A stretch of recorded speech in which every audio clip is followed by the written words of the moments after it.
बिस्मिल्लाहिर्रहमानिर्रहीम। अस्सलामु अलैकुम। प्यारे बच्चों, क्या हाल हैं? ठीक ठाक हैं बेटा? खुश हैं? अल्लाह ताला आप सबको अपने हिफ्ज़ व अमान में रखे, आमीन। बेटा जी, आज का हमारा लेक्चर नंबर जो है वो 6 है। चैप्टर नंबर 13 हमने कंटिन्यू किया हुआ है और आज का हमारा टॉपिक जो है वो कॉलम्स लॉ है। तो सबसे पहली बात तो ये है कि कॉलम्स लॉ, साफ ज़ाहिर है ये कॉलम एक साइंसदान का नाम था, तो हमें थोड़ा बहुत उसके बारे में पता होना चाहिए कि कॉलम था कौन। तो ये चीज़ MCQ के अंदर या शॉर्ट क्वेश्चन के तौर पे पूछा जा सकता है, हु वाज कॉलम, कॉलम कौन था। तो सबसे पहली बात यह है बेटा कि कॉलम जो है 1736 के अंदर पैदा हुआ और 1806 के अंदर फौत हो गया।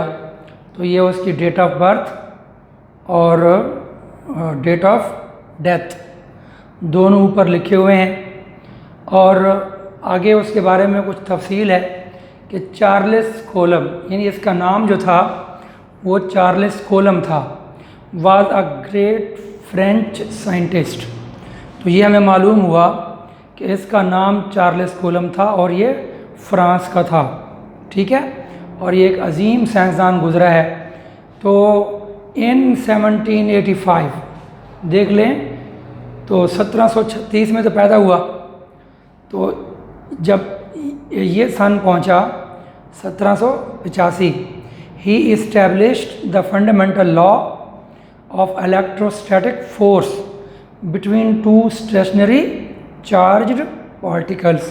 तो ये जो इसने लॉ पेश किया था जिसको हम आज स्टडी करने जा रहे हैं, तो ये लॉ जो है 1785 के अंदर चार्ल्स कॉलम ने इस्टेब्लिश किया था। तो ये लॉ इसने बताया था। तो ये हमारा पहला शॉर्ट क्वेश्चन जो है वो कंप्लीट हो गया। अगला जो है ये लॉन्ग क्वेश्चन भी आ सकता है और मैंने उसको शॉर्ट बनाकर लिखा है। इसका लॉन्ग तो सिंपल होगा कि state and explain column law, ठीक है। इसका लॉन्ग क्वेश्चन बनेगा कि state and explain columns law, लेकिन मैंने उसको शॉर्ट की फॉर्म में लिखवाया है कि define Coulomb law, derives formula, on what factor value of K depends, what is its value in SI units, what are point charges, what are the limitation of Coulomb's law. ये चीज़ें अब देखते जाएं। याद होगा आपको, हमने जब ये चैप्टर शुरू किया था तो उसके अंदर जो मेन चीज़ थी वो ये थी कि हमारे पास पॉजिटिव चार्ज होते हैं, नेगेटिव चार्ज होते हैं, और ये पैदा होते हैं जब हम टू न्यूट्रल बॉडीज़ को रब करते हैं। और मैंने कहा था कि ग्लास को जब रब करते हैं सिल्क के साथ तो फिर ग्लास पर पॉजिटिव चार्ज आता है, सिल्क पर नेगेटिव चार्ज आ जाता है। तो प्लास्टिक रॉड को अगर रब करें फ़र के साथ तो फिर प्लास्टिक रॉड के ऊपर नेगेटिव चार्ज आता है और फ़र के ऊपर पॉजिटिव चार्ज आता है। तो अब क्वेश्चन ये पैदा हो, और ये बात भी हमने वहाँ पढ़ी थी कि ये जो चार्जेस होते हैं, unlike charges attract each other and like charges repel each other with some force. तो अब ऑटोमेटिकली ये क्वेश्चन पैदा होता है कि अगर चार्जेस जो हैं वो रिपेल करते हैं, अट्रैक्ट करते हैं, तो फिर इनका कोई फार्मूला होना चाहिए कि उनकी जो फोर्स है उसको मेजर कैसे करें, ठीक है। तो चार्जेस जो हमें नज़र ही नहीं आते तो उनकी जो फोर्स ऑफ अट्रैक्शन है या फोर्स ऑफ रिपल्शन है उसको हम मेजर कैसे करें। तो उसके लिए ये चार्ल्स कॉलम ने हमें एक लॉ बतलाया था। फ़र्ज़ करें कि ये दो चार्जेस हैं बेटा और इनको हमने बड़ा करके दिखा दिया है। ये Q1 पॉजिटिव का लिया है, ये Q2 नेगेटिव का चार्ज लिया है। तो चूँकि ये दोनों अपोजिट चार्जेस हैं तो इसके लिए इनके दरमियान फोर्स ऑफ अट्रैक्शन होगी और इनके दरमियान जो डिस्टेंस है वो डिस्टेंस r है। ठीक है, और ये बात याद रख लें कि यहाँ पर r से मुराद रेडियस नहीं है, ये बात याद कर लें। तो यहाँ इसके सेंटर से यहाँ सेंटर तक का जो डिस्टेंस होगा वो r, उसे हम कहते हैं। और ये एरो जो बतलाया जा रहा है इसका मतलब है कि इनके दरमियान फोर्स ऑफ अट्रैक्शन है, क्योंकि ये नेगेटिव है ये पॉजिटिव है, तो नेगेटिव और पॉजिटिव के दरमियान फोर्स ऑफ अट्रैक्शन होती है। और अगर ये दोनों पॉजिटिव होते तो फिर फोर्स ऑफ रिपल्शन होती। तो खैर, अब कूलम्ब लॉ क्या चीज़ है? द फोर्स ऑफ अट्रैक्शन और रिपल्शन बिटवीन 2 पॉइंट चार्जेस, के 2 पॉइंट चार्जेस हों। अब क्वेश्चन पैदा होगा कि यार पॉइंट चार्जेस क्या होते हैं, तो इसका आंसर आपको बहरहाल मिल जाएगा कि द फोर्स ऑफ अट्रैक्शन और रिपल्शन बिटवीन 2 पॉइंट चार्जेस। चलो पॉइंट चार्जेस भी समझ लें कि देखें बेटा, ये जो चार्ज है, जो साइज़ है, इस चार्ज का जो साइज़ है, इस चार्ज का जो साइज़ है, तो इन दोनों चार्जेस का जो टोटल साइज़ होगा वो साइज़ छोटा है और इनके दरमियान जो ये फासला है ये फासला ज़्यादा है। ठीक है, आपको सामने है कि अगर आप देखें तो ये फासला इनके साइज़ के मुकाबले में, देखो ये साइज़ इतना है, ये साइज़ भी अगर यहाँ रख दें चार्ज तो ये बनता है साइज़, टोटल साइज़ यहाँ से यहाँ तक बनेगा, लेकिन फासला ज़्यादा है। तो जब ऐसी सूरत पैदा हो जाए कि चार्जेस का जो साइज़ है वो स्मॉल हो और उनके दरमियान जो डिस्टेंस है वो लार्ज हो, तो then these 2 charges will be the point charges. और ये डिफ़ाइन यहाँ पर मौजूद भी है पॉइंट चार्जेस की शक्ल में। The charges whose sizes are very small, कि इन चार्जेस के जो साइज़ है वो वेरी स्मॉल है as compare to the distance between them, कि इनके दरमियान जो डिस्टेंस है वो ज़्यादा है लेकिन इनका जो साइज़ है वो कम है, तो ये आर कॉल्ड पॉइंट चार्जेस। तो फिर ये जो चार्जेस होंगे इन्हें हम कहेंगे कि they are called point charges. तो अब आपको ये बात समझ आ गई। तो द फोर्स ऑफ अट्रैक्शन और रिपल्शन बिटवीन 2 पॉइंट चार्ज, के 2 पॉइंट चार्जेस हों तो उनके दरमियान या अट्रैक्शन है या रिपल्शन है, is directly proportional to the product of the magnitude of charge, कि इस चार्ज की जो मैग्नीट्यूड होगी, आपको पता है कि चार्ज को मेजर करने के लिए कूलम्ब का यूनिट इस्तेमाल करते हैं। जिस तरह फोर्स को मेजर करने के लिए न्यूटन इस्तेमाल होता है कि फोर्स 5 न्यूटन है, 3 न्यूटन है, इसी तरह जो चार्ज होगा इसको मेजर करने के लिए कूलम्ब इस्तेमाल करते हैं। हम कहेंगे जी 5 कूलम्ब, 2 कूलम्ब, 8 कूलम्ब। तो क्योंकि फोर्स को डिस्कस किया था न्यूटन ने, तो उसने क्या किया, अपने नाम के ऊपर फोर्स का यूनिट न्यूटन रख दिया। और इसको डिस्कस किया था, चार्ज को डिस्कस किया था कूलम्ब ने, तो उसने अपने नाम पर चार्ज का जो यूनिट है वो कूलम्ब रख दिया। ठीक है, अब अगर हम कहें कि ये 3 कूलम्ब है, ये 1 कूलम्ब है, और अगर फिर कहें कि जी ये 5 कूलम्ब है, इसका मतलब है अब पहले 3 कूलम्ब था फिर 5 कूलम्ब कह दिया, तो अब चार्ज बढ़ गया, उसकी मैग्नीट्यूड बढ़ गई। यही बात यहाँ पर कह रहा है, to the product of the magnitude of charges, कि मैग्नीट्यूड ऑफ चार्जेस यानी चार्जेस को मल्टीप्लाई कर दो तो जितना आंसर बढ़ जाएगा उसी हिसाब से फोर्स ऑफ अट्रैक्शन या फोर्स ऑफ रिपल्शन बढ़ जाएगी। इसकी मिसाल आप यूँ देखें कि फ़र्ज़ करें कि यहाँ पर जो पहले है 3 कॉलम है और ये है फ़र्ज़ कर लें जनाब 2 कॉलम। अब इन दोनों को मल्टीप्लाई कर दें तो 3 2s are 6, ठीक है। और अगर यही 3 कॉलम ना हो बल्कि 5 कॉलम हो और ये 2 कॉलम ना हो बल्कि 4 कॉलम हो तो 5 4s are 20, तो 3 2s are 6। तो अगर ये इनकी मैग्नीट्यूड इन दोनों, इस केस में मैग्नीट्यूड कम है और इस केस में मैग्नीट्यूड ज़्यादा है, तो जब मैग्नीट्यूड बढ़ जाएगी तो उनका प्रोडक्ट भी बढ़ जाएगा। इसका प्रोडक्ट 6 बनता है, इसका प्रोडक्ट 20 बनता है।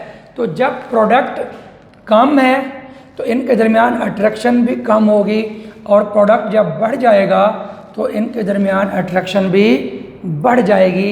इसी चीज़ का नाम है डायरेक्टली प्रोपोर्शनल। के फिर देखें, द फोर्स ऑफ अट्रैक्शन और repulsion between 2 point charges is directly proportional to the product of magnitude of charge. के चार्जेस की जो मैग्नीट्यूड है उसका प्रोडक्ट लें और अगर प्रोडक्ट कम आता है तो फोर्स भी कम होगी और अगर प्रोडक्ट ज़्यादा आता है तो फोर्स भी ज़्यादा हो जाएगी। And inversely proportional to the square of the distance between them. लेकिन जहाँ तक बात है डिस्टेंस की, कि डिस्टेंस का स्क्वायर करना है, डिस्टेंस का स्क्वायर करना है, तो डिस्टेंस का स्क्वायर जो है वो अगर यानी डिस्टेंस कम है तो फोर्स ज़्यादा होगी और अगर डिस्टेंस ज़्यादा है तो फोर्स कम हो जाएगी।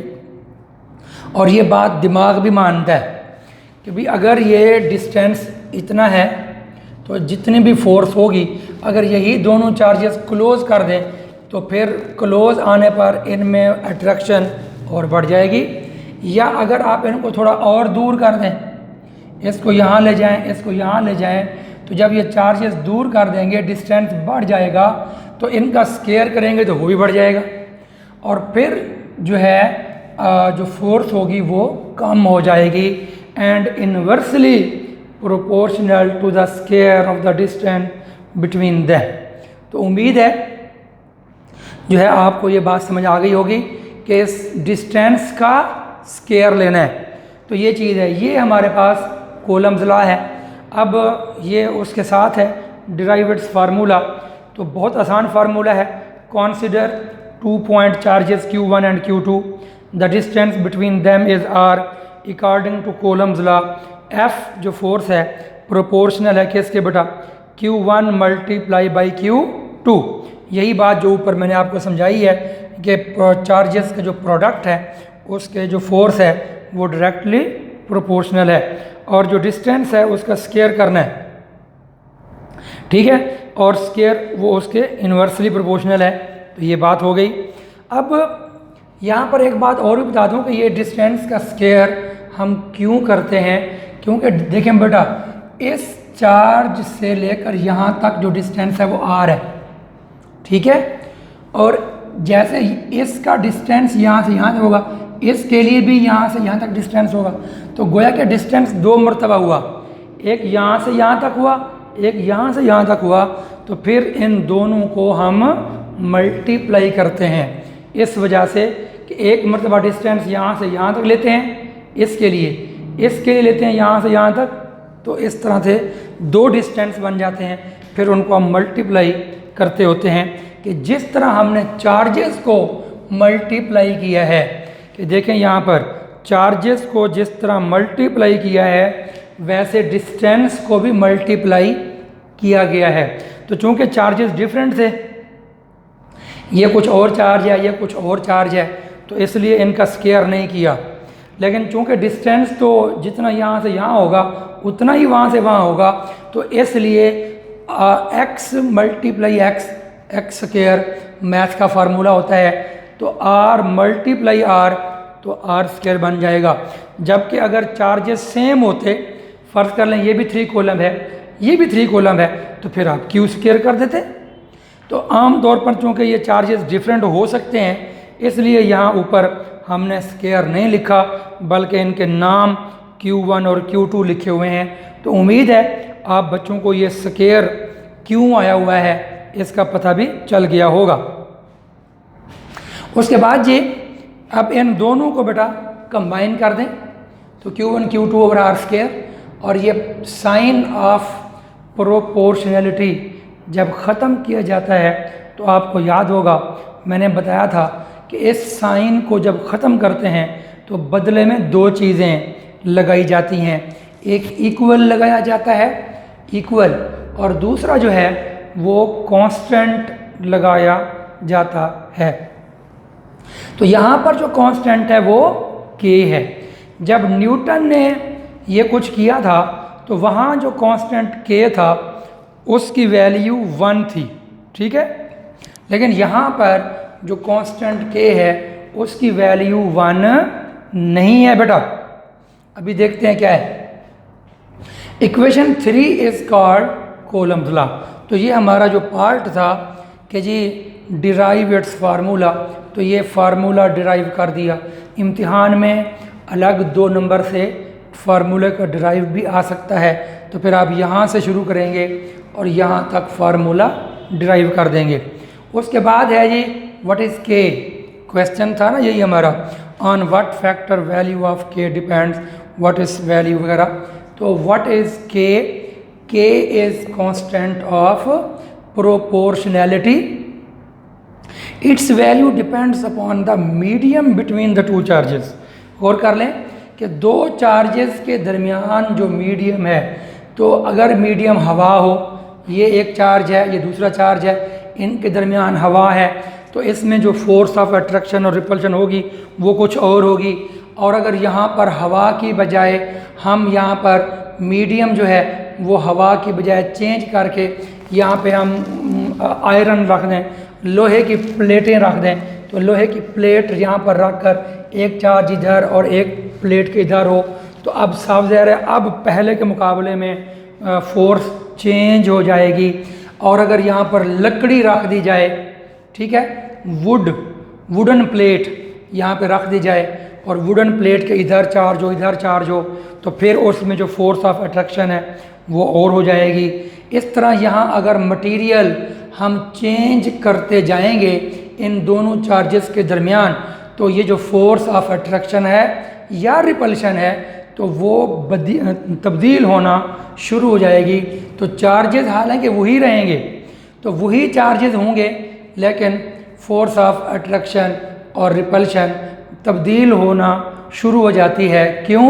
क्योंकि मीडियम जब चेंज होता है तो फिर फोर्स ऑफ अट्रैक्शन तब्दील हो जाती है। तो यही बात यहाँ लिखी हुई है कि it's value depends upon the medium between the two charges. If the medium is air, फ़र्ज़ कर लें कि इसके दरमियान जो मीडियम है वो हवा है, मतलब ये है कि यहाँ पर लोहा, वुड, लकड़ी वगैरह या प्लास्टिक वगैरह नहीं है, बल्कि हवा हमने यहाँ रखी हुई है, तो then its value is 9 power plus 9 newton metre square coulomb -2, या पर कोलम्ब स्क्वायर भी इसको आप बोल सकते हैं। देखिए बेटा ये जो वैल्यू है वो तो खैर आपको याद करनी पड़ेगी कि 9 10 पावर प्लस 9, तो ये अलबत्ता जहाँ तक बात है इसके यूनिट की कि ये न्यूटन मीटर स्क्वायर पर कोलम स्क्वायर कैसे आया, तो इसका प्रूफ जो है वो बहुत ज़्यादा आसान है, वो हम अभी देख लेते हैं। देखें जी इसका प्रूफ बहुत सिंपल है, ये यूनिट कैसे हम फाइंड करते हैं।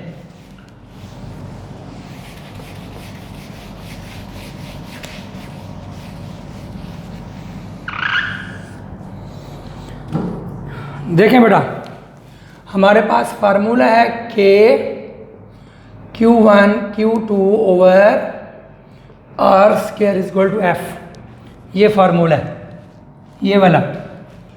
अब के यहाँ पे रखो,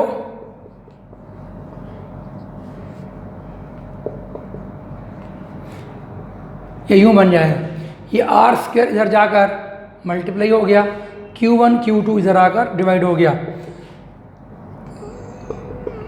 यूनिट ऑफ के यूनिट क्या होंगे, फोर्स का यूनिट क्या होगा, न्यूटन।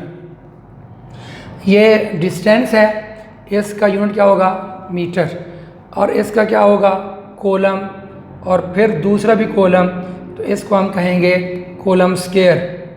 और यही जो कोलम स्क्वायर है अगर बट्टे के ऊपर लेकर जाएंगे तो ये बन जाएगा कोलम -2।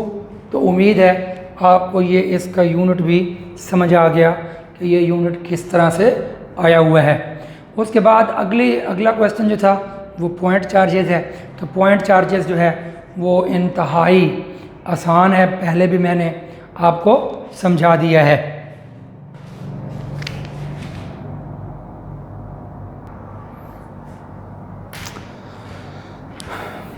अच्छा बेटा, आज का हमारा आखिरी क्वेश्चन जो था लिमिटेशन ऑफ कूलम्स लॉ। तो Coulomb's law is valid for the charges which are number 1 stationary and point charges. ये इसकी लिमिटेशन है कि जो कूलम लॉ है ये चार्जेस स्टेशनरी होने चाहिए, रेस्ट में होने चाहिए। अगर ये चार्जेस मूव कर रहे हैं, ये मूव कर रहा हो या ये मूव कर रहा हो, तो फिर ये लॉ इस्तेमाल नहीं हो सकता। ये लॉ इस्तेमाल तब होगा जब ये दोनों चार्जेस क्या हों, स्टेशनरी हों और पॉइंट चार्जेस हों। और पॉइंट चार्जेस मैंने आपको पहले समझा दिया है, ये कूलम्स लॉ की लिमिटेशंस हैं। तो ये इस तरह जो है आज का हमारा टॉपिक कूलम्स लॉ से रिलेटेड जो है वो इख्तिताम पजीर हुआ। बेटा अपना और दूसरों का ख्याल रखिएगा। घर में मौजूद वालिदैन, अम्मी अब्बू, दादा दादी, उनका अदब करना है, लिहाज करना है, उनका कहा मानना है। ठीक है, अल्लाह ताला आप सबको शाद रखे, आबाद रखे। फ़ी अमानिल्लाह। अस्सलामु अलैकुम वरहमतुल्लाहि वबरकातुहू।